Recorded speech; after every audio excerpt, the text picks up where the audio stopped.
नाही, आता आज तुमच्या सर्वांच्या माध्यमातूनच कळलं की ते कोणत्या तरी खाजगी रुग्णालयामध्ये ॲडमिट आहे, आय-सी-यूमध्ये आहे आणि आय-सी-यूमधनं ते इंटरव्ह्यू देऊन राहिलेले आहेत. म्हणजे आता ही चीड येण्यासारखी गोष्ट नाही आहेत का?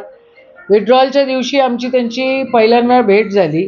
त्यांना निवडणूक लढायची होती. ते आले आमच्यापाशी, त्यांनी घेतला बी फॉर्म, लावला आणि त्या ठिकाणी आता तेच ॲडमिट झालेत. म्हणजे घोडबाजारे काय आहे हा कारभार? कोट्यवधी रुपयाचा याच्यामध्ये व्यवहार झालेला आहे असंही आम्हाला कळतंय.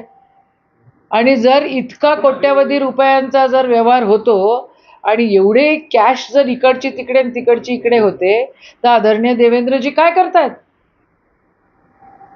काँग्रेसची नेमकी काय भूमिका राहणार आहे?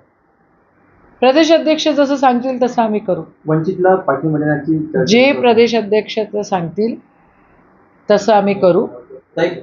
शिवसेनेचे मी बिलकुल हेमंत पाटलांच्या म्हणण्यावर मी दुजोरा देते. खरी गोष्ट आहे, ही निवडणूक जी आहे ही सामान्य कार्यकर्त्याची निवडणूक राहिलेलीच नाही आहे.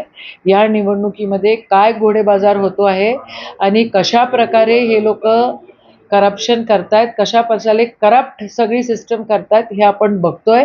या सगळ्या गोष्टीचा निषेधच या ठिकाणी आम्ही पण करतो. मॅनेजरची चर्चा पूर्ण राज्यभर होत आहे. हो, तर आय-सी-यू मधनं जर तो इंटरव्ह्यू देत असेल भाऊ, तर काय आपण बोलावं याच्यावर?